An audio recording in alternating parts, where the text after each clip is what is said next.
Hello, everyone, and welcome back to the Middle and High School Chorus Professional Learning Community on the Georgia Department of Education platform. This platform was created for educators to collaborate, collect, and support one another. Be sure to set up your notifications to your liking and check back to engage in discussion as often as you wish. Please share this platform with your colleagues so we may continue to grow and share beneficial information specific to middle and high school choral education. The more colleagues active yields more opportunity for us to share and grow from one another. I am Brandy Dent, and I am your virtual PLC lead for middle and high school chorus. Webinar 7 is going to be broken down into 3 parts, and they're all about how to maintain a positive classroom. We're going to have 3 webinars. The first one being leadership building, the next one about building relationships, and thirdly, we're going to talk about how you can tie those all together to prepare you for the fall. So let's begin with our very first webinar, which is all about leadership building.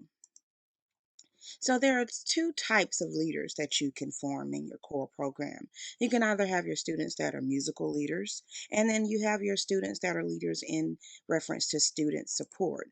Your musical leaders will consist of maybe a junior director. You can use a junior director when you see a student that has the capability of being pretty much just like you. Maybe they have the skills to direct the choir, or maybe there's a particular piece that he or she is capable of doing. So this is something that you may want to look for and train. You may also have musical leaders in the form of accompanists. Some students do take piano lessons, and it's always good to train them to maybe start with pieces that are simple and give them one that they could take to their piano teacher or that they could work on at home. So that's a way to build those skills for them. And of course, you have your section leaders. These are the students that you depend on to help lead their sections. It may be 4 in each class, or it may just be one in particular for a particular part. So you have to decide which musical leaders you like. And lastly, you have your tutors. These are students that can help with teaching the material. They may be familiar with some of the information, such as musical theory, or really great at rhythms, but you want to train these students in your program so that they can pretty much lighten your load. The next group of leaders you want to have are your student support students. Of course, we always want to be our advocates for our music educational programs. So, a great way is to have a student that's in charge of maybe taking photos for your course. It may be a student that's already on the yearbook staff that happens to be in your choir, or it may just be a student that you will appoint to take care of that task. Whenever you have outings, they know that they're in charge of taking those pictures.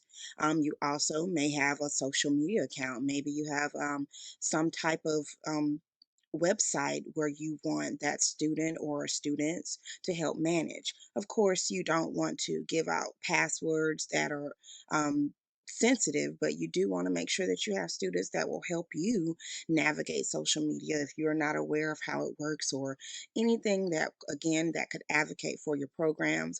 Having those students, they understand a lot of those apps. It's always great to have them by your side. I would also consider having a secretary for your choir. It could be an adult, but it also could be a student. It could be someone that can watch the clock for you during class. It could be someone that's keeping attendance for you when you have an after school concert or something of that nature.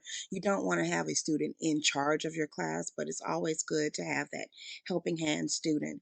They could file your papers for you, your music when you're taking them up. There's just so many different ways you can utilize students to help you again. And then you could also have an assistant.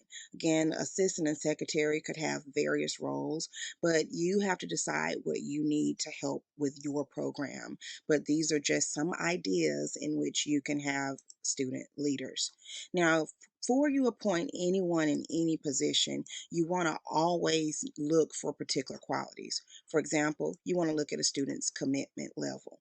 You don't want to pick a sixth grader or a ninth grader that you just met this school year that you're not sure if they're even going to be committed to your program. A lot of times we have students that sign up for our course and they really do enjoy the course, but there are some things that you do after school that they are not able to attend. So you want to make sure that you look for the commitment level of that student and you understand how committed he or she is before you appoint them as a leader. Next, you want to have to make sure that they're trustworthy. If you send that child to the office, will they duck off and go somewhere else? Or if you were to leave something on your desk, would they take it? It's just some qualities that students embody, and sometimes you can see them offhand, and sometimes you just have to wait it out. So be very careful with the leaders that you have. They could be a sixth grader or they could be a ninth grader in your program, but just make sure that they fit those qualifications. Responsible. Does the student come to school every day? Does the student turn in their permission forms on time? You always want to make sure that they're leaders by nature first before you decide to give them a role in your choir. And lastly, how do they interact with the other students? Do they motivate them to do better or do they snap on them? You just want to make sure that you have someone that's in charge of your kids that are there to benefit your choir, not to cause chaos or any drama.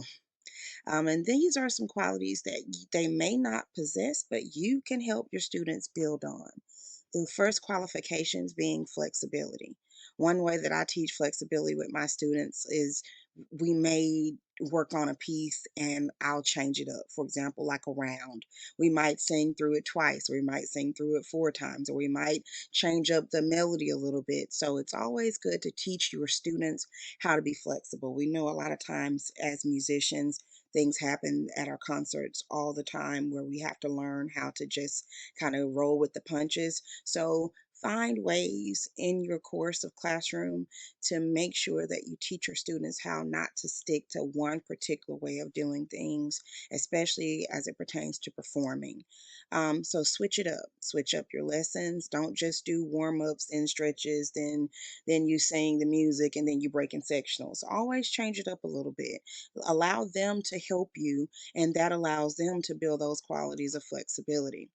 Of course, teach them how to provide positive feedback. One way that I've learned to do is to just FaceTime in another choir or another musician or another teacher or even a composer and allow them to listen to my students for maybe like 3 or 4 minutes and then give them feedback. They're just not hearing feedback from me, but from other directors and other leaders, and then give them time to give each other feedback. They don't know how to assess each other or how to correct each other if they never get the opportunity. So try ways, go to GMEA website, Georgia Music Educators Association. You can pull up rubrics from there. You can Google a variety of rubrics and have them sing for each other and provide feedback. That's a wonderful quality that you can give your leaders. Another is creativity. I have a video that I'm going to show you a student actually doing the warm-ups for a student for her class, and she's actually a middle schooler. Mi, fa, sol, fa, mi, re, do. Do, re, mi, fa, sol. Yeah, domino was simply phenomenal, and everyone thought it was me. Holly, will you sing it all the way through first, just so we can hear the whole thing, just that verse? Is to end in fire. Now we should all burn together. Watch the flames climb high into the night. We left, and we were to start with the first line. If this is to end in fire. If this is to end in fire. Then we should all burn together. Then we should all burn together. Watch the flames climb high into the night. Do it first and then we'll correct it. Just try your best. Watch the flames climb high into the night. So I heard just a couple get a little bit. Yep.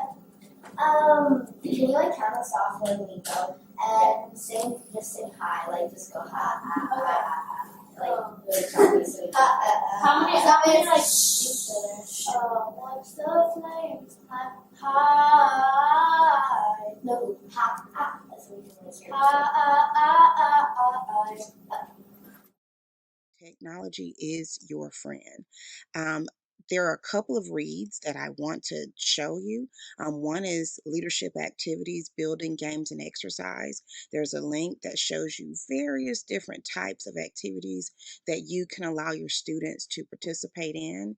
And lastly, there's one more link that I took from an actual choral program, and it's just showing the leadership opportunities that this particular school has: social chair, public relations, vice president, musical leader team, and a student support team. So this is just to get your wheels turning. Again, stay tuned for the next webinar, which is webinar B. Thank you again for tuning in, and continue to share and give us some feedback because we need to know how we're doing. Thanks again.